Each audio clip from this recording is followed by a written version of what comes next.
Hello guys, आप सभी का स्वागत है हमारे यूट्यूब चैनल में। इस वीडियो में हम बात करेंगे क्लास 12 के फ्लेमिंगो बुक के थर्ड चैप्टर डीप वाटर के बारे में। और ये वीडियो हमारा पार्ट 2 है।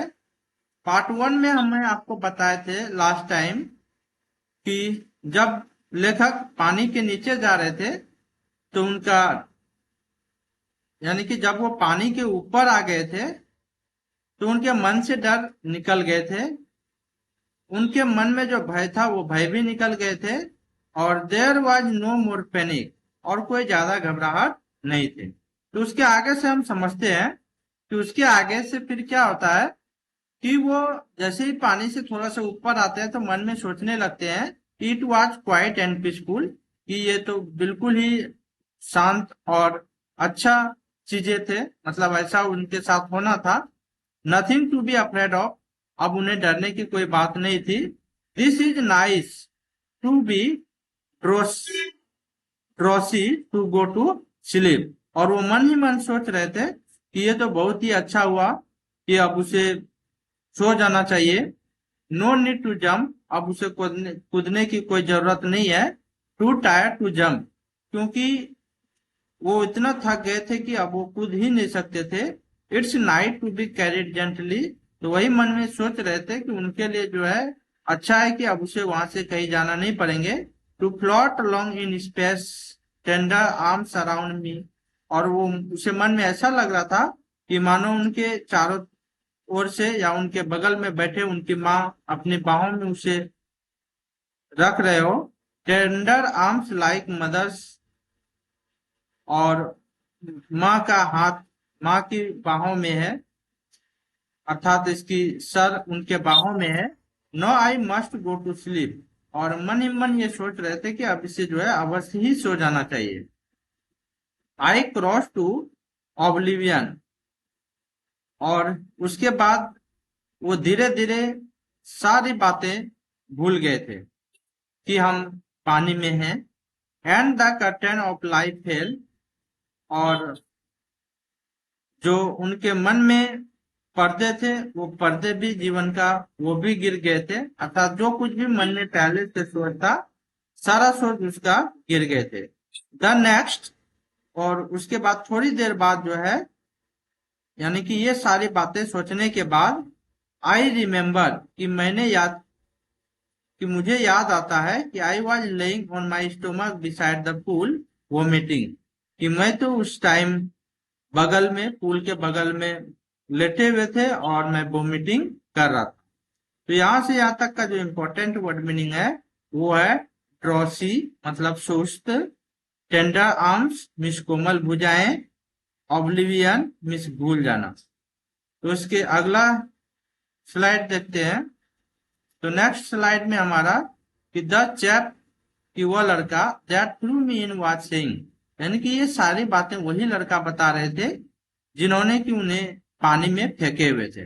तो कहने का अर्थ है कि इसमें जो हम पहला बातें जितने भी बातें बताई ये सब बातें वे सोच रहे थे, और ये सारे बातें वो खुद नहीं बल्कि बाद में उसे उन लड़कों के द्वारा बताए गए जिस लड़के ने उसे पानी में फेंके हुए थे। But I was only pulling, someone said, परंतु किसी ने मतलब उन्हें कहा कि वो सिर्फ उस टाइम मूर्ख जैसा बने हुए थे, अर्थात उस टाइम वो ऐसी स्थिति में थे जैसे लगता था कि मानो वो कुछ ही नहीं समझ पा रहा हो, कुछ ही नहीं जान पा रहा हो।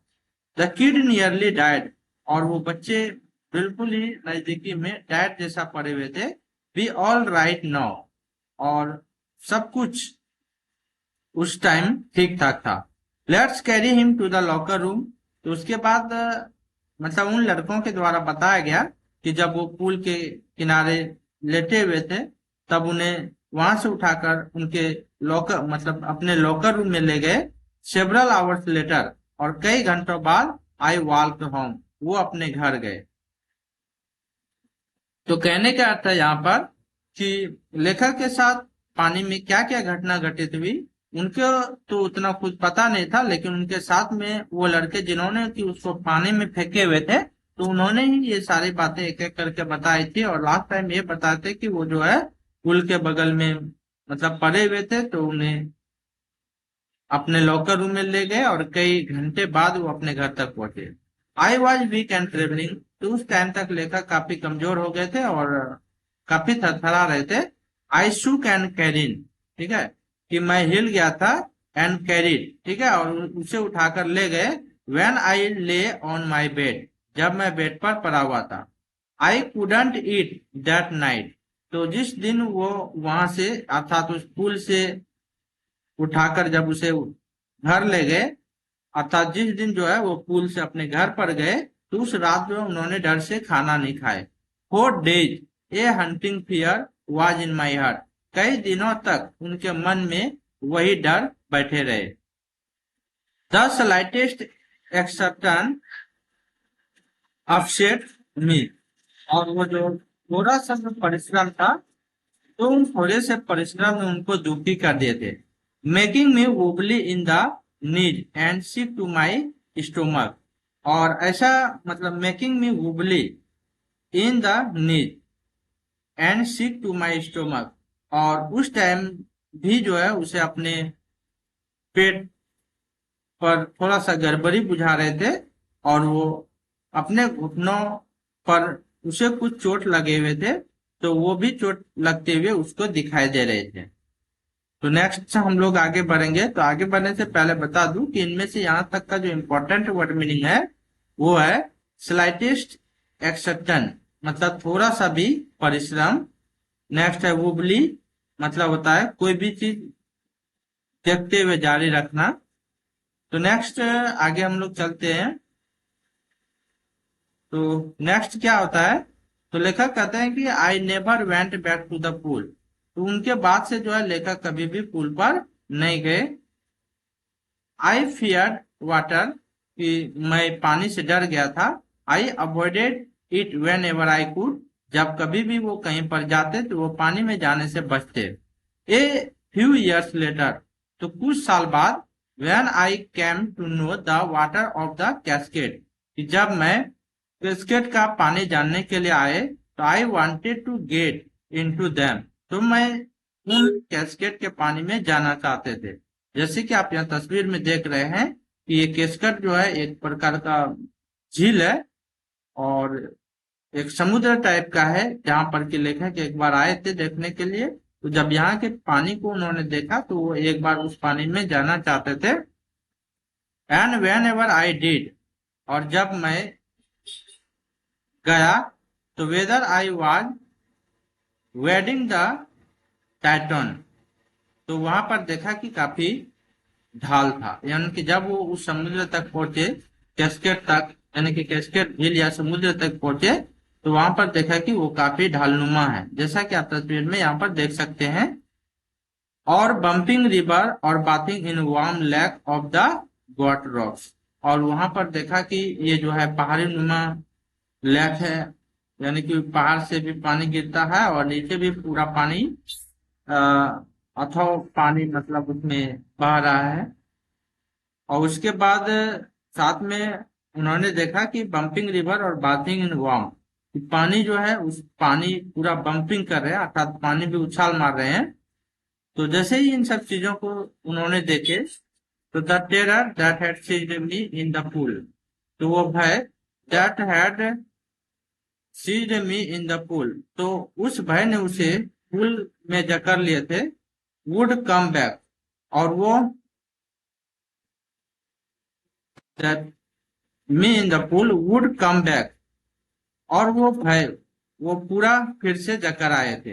It would take possession of me completely, और जैसे ही वो भय उनके मन में जकड़ कर आए, तो फिर से जो है उन्होंने अपना पुराना स्थान ले लिए, अर्थात जिस तरीके से पहली बार उसका हाथ पैर काम करना बंद कर देते, तो ठीक उसी तरीके से उनका हाथ पैर काम करना बंद कर देते।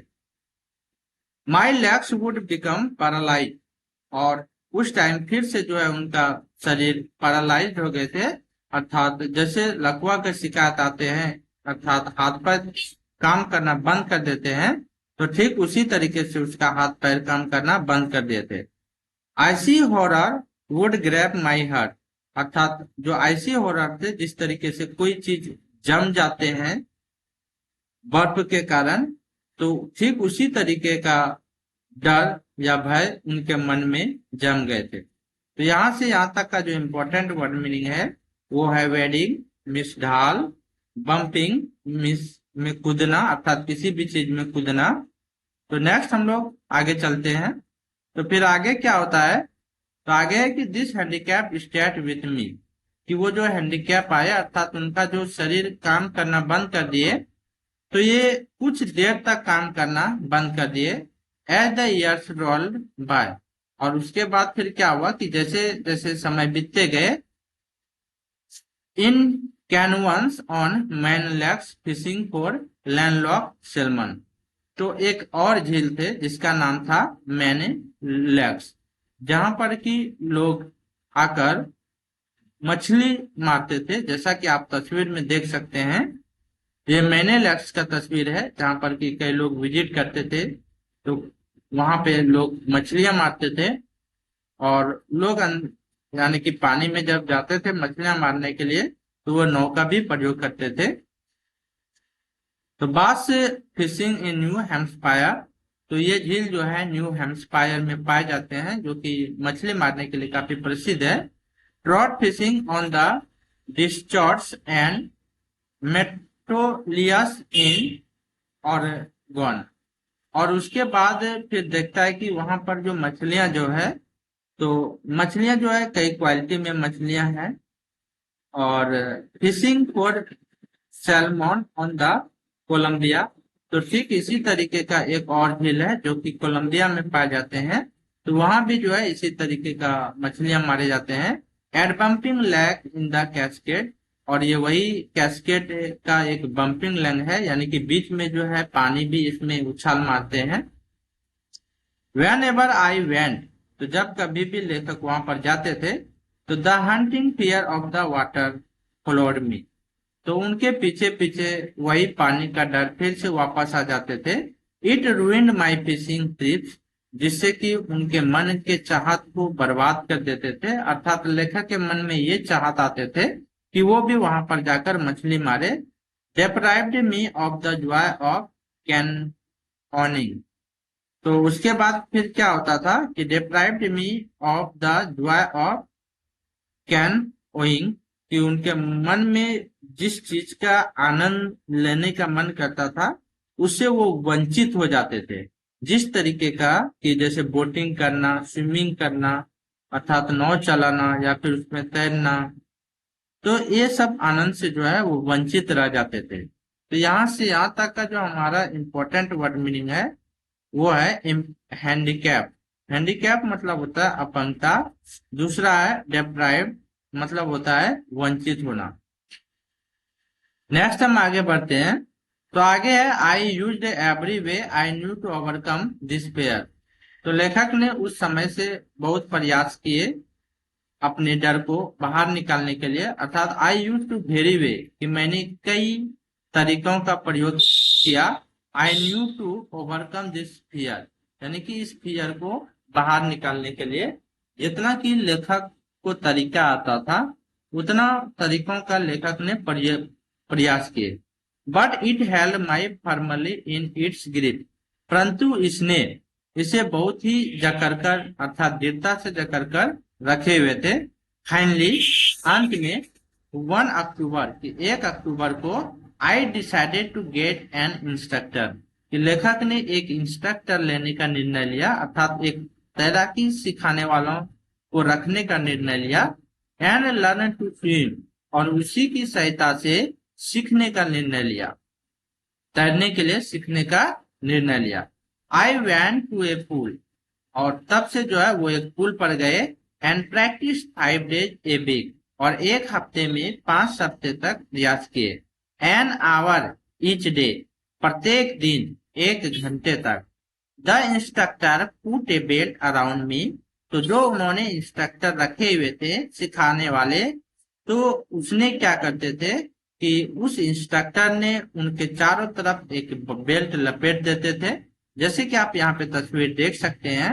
ए rope attach to the belt went through a pulley that ran on a overhead cable, और उस रस्से को अटैच किए हुए रस्से को बेल्ट से बांध देते थे और उस बेल्ट को फिर जो है पुल से बांध देते थे, और वो पुल पर उस जगह से बांधते थे जहां पर कि पुल में कुछ बाहरी केबल निकले होते थे।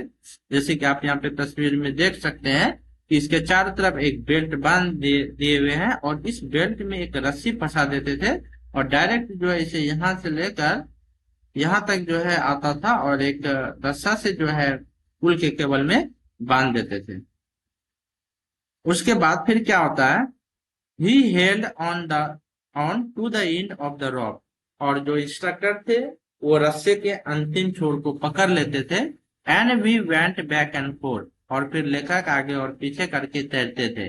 Back and forth across the pool, और पूल के आगे और पीछे तैरते रहते थे।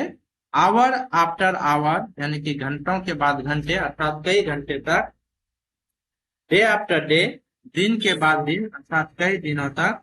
वीक आफ्टर वीक, अर्थात कई हफ्तों तक।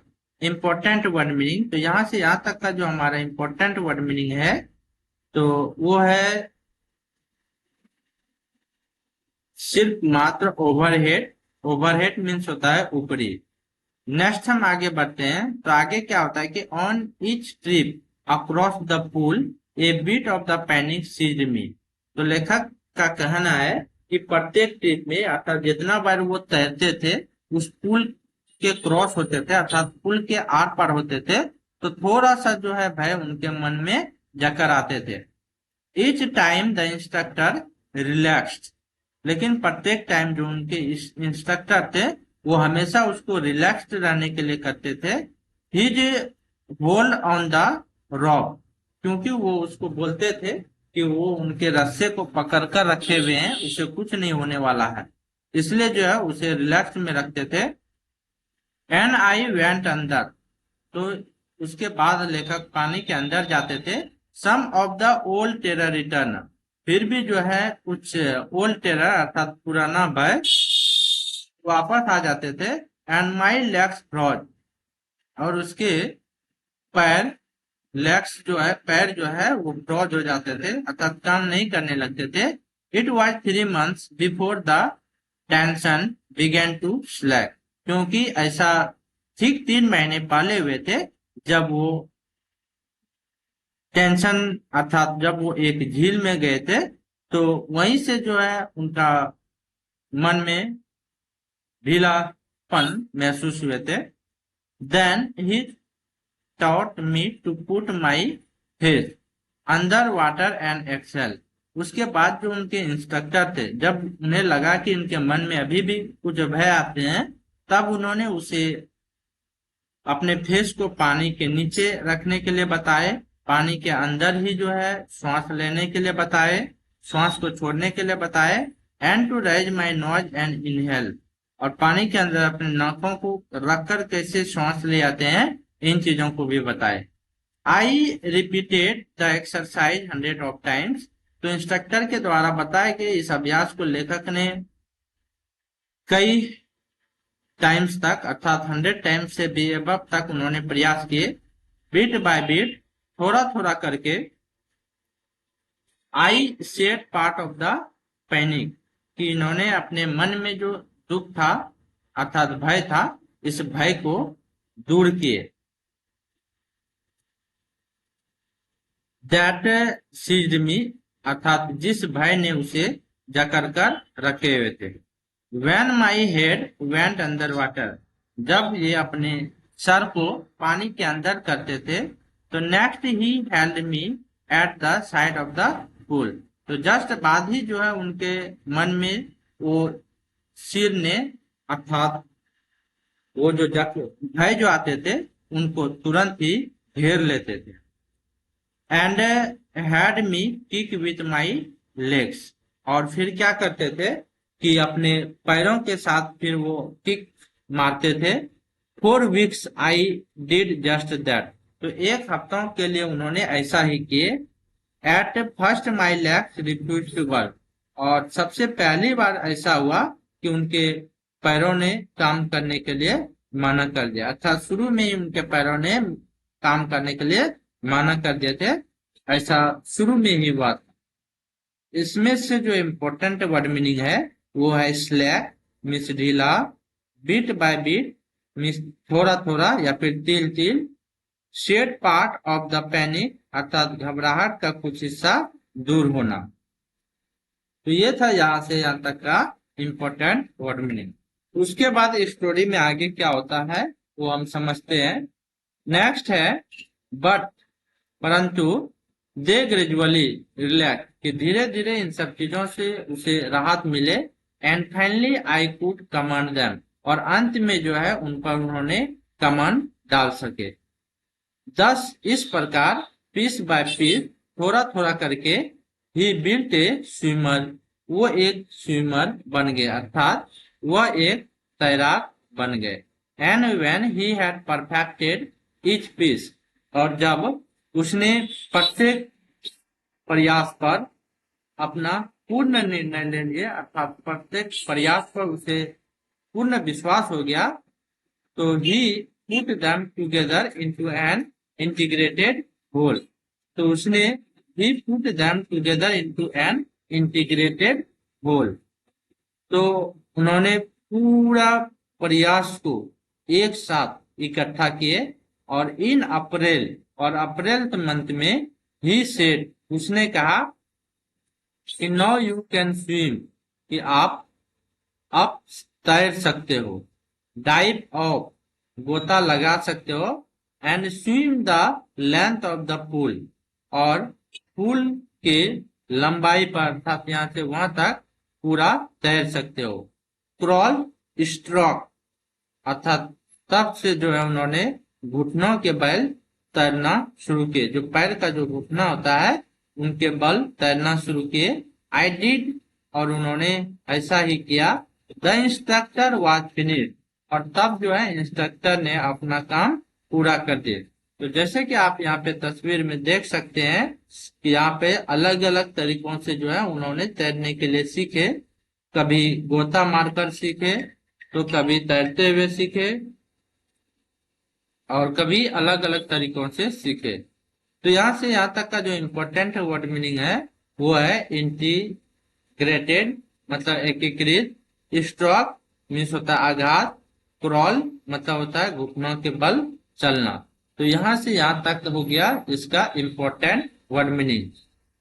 चलिए नेक्स्ट हम लोग आगे चलते हैं। तो नेक्स्ट फिर क्या होता है कि but I was not finish, लेकिन अभी तक मैंने पूरा नहीं किया था, अर्थात लेखक को अभी भी ये विश्वास नहीं हुआ था। तो आई स्टिल वंडर, मैं आश्चर्यचकित था कि if I wonder be terror stricken, कि यदि मुझे कुछ भय आ जाए या आ जाते, when I was alone in the pool, कि जब मैं अकेले पूल में होता, अर्थात अभी भी लेखक को ऐसा लग रहा था कि अगर हम कभी अकेले पूल में जाएंगे और हमें भय आ जाएंगे तो फिर क्या करेंगे। आई टायर्ड इट, तो मैं इससे थक गया था। I swam the length up and down, और मैंने फिर से लेंथ अर्थात समुद्र की लंबाई में अप और डाउन करने का कोशिश किए। टीनी वेस्टिजेस, जो छोटे मोटे अर्थात जो थोड़ा बहुत मन में भय बचा था, ऑफ द ओल्ड टेरर यानी कि पुराना भय, वुड रिटर्न, तो वो अभी भी वापस आ जाते। But no I could frown, परंतु अब धीरे धीरे उस डर को हम कम कर सकते थे। एंड से टू दैट टेरर, और उस भय को कह सकते थे कि ट्राइंग टू स्केयर मी, कि मुझे डराने का प्रयास कर रहे हो। वेल खैर, हेयर टू यू, कि आप यहाँ हो, लुक देखो, end of I would go for another land of the pool, अर्थात जब कभी भी उसे भय आते तो वो भय से कहते कि भाई फिर तुम आ गए, तो ऐसा कहकर उन्हें वहां से ऑफ कर देते अर्थात वहां से दूर भगा देते, और इस तरीके से वो दूसरे पुल पर की लंबाई पर तैरने का भी प्रयास करने के लिए सोचे। दिस वेंट ऑन अंटिल जुलाई, और इस तरह करते करते जुलाई मंथ आ गए, बट परंतु I was still not satisfied, कि अभी भी लेखक संतुष्ट नहीं थे। I was not sure that, कि उसे विश्वास नहीं था, दैट की all the terror had left, कि सारा भय खत्म हो चुके थे। सो इसीलिए I went to Lake Wentworth in New Hampshire, कि वो वहां से न्यू हेम्पशायर पर गए। Dive off a dock at Triggs Island, और वहां पे तिकोना टापू से उन्होंने गोता लगाए, अर्थात पानी में कूद गए। And swam 2 miles across the lakes to Stamp Act Island, और उस टापू से जो है वो कम से कम 2 किलोमीटर तक की दूरी पर दौड़ गए, जैसा कि आप यहाँ पे तस्वीर में देख सकते हैं। तो यहाँ से यहाँ तक का जो इम्पोर्टेंट वर्ड मीनिंग है वो है हमारा टीनी। टीनी मीन्स यानी कि टीनी वेस्टेज, मतलब होता है छोटे अवशेष, अर्थात बाकी बच्चा जो है। प्रॉन मीन्स होता है सिकुड़ी, अर्थात थोड़ा। स्केयर मीन्स हो गया डराना, और ई का मतलब होता है एक। तो इसके आगे फिर क्या होता है, तो आगे हम समझते हैं।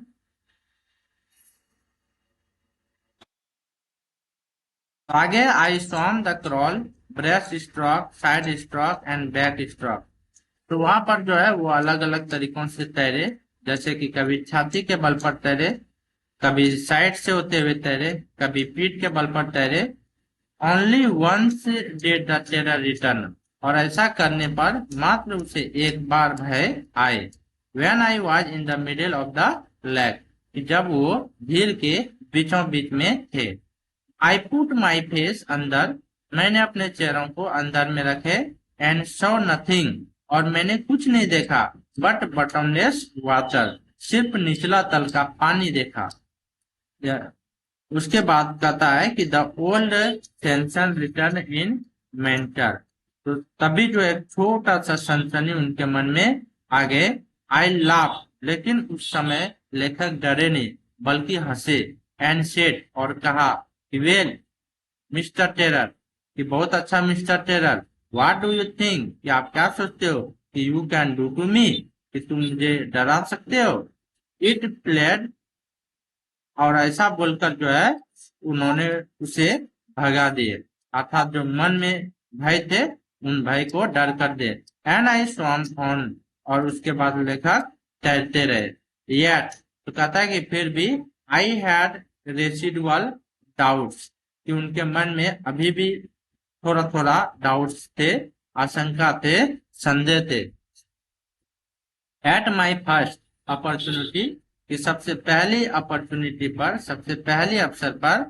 आई हरीड वेस्ट, कि मैंने मैं पूरब की तरफ तैरे। Went up the Tieton to Conrad Meadows, और उसके बाद तैरते हुए बीच में गए।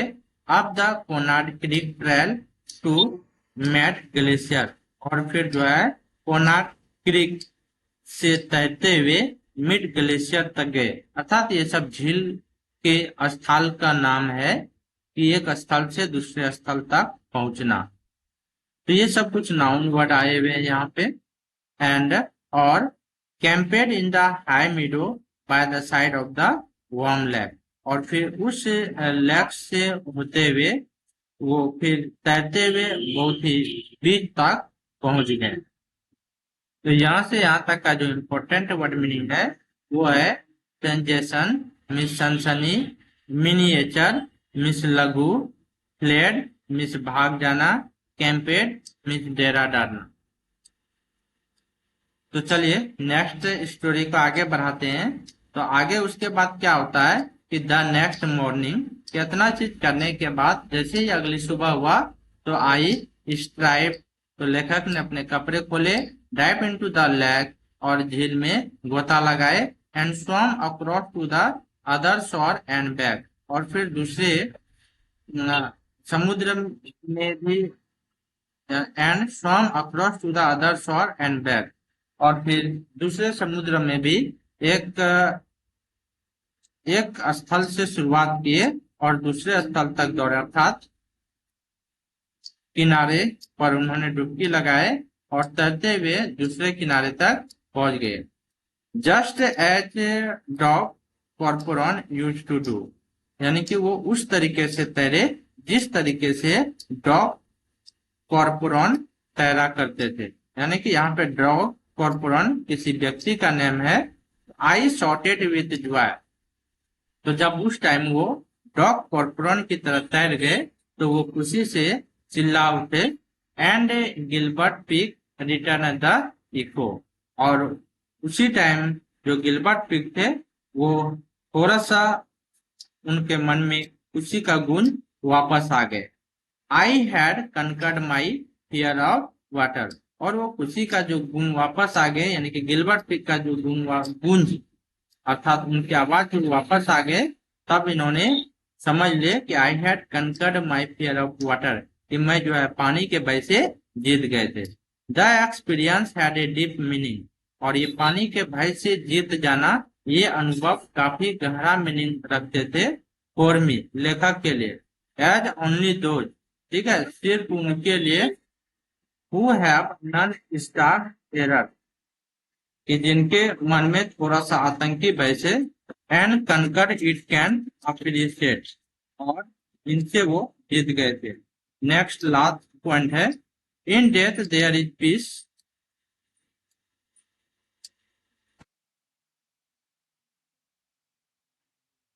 इन डेथ देयर इज पीस,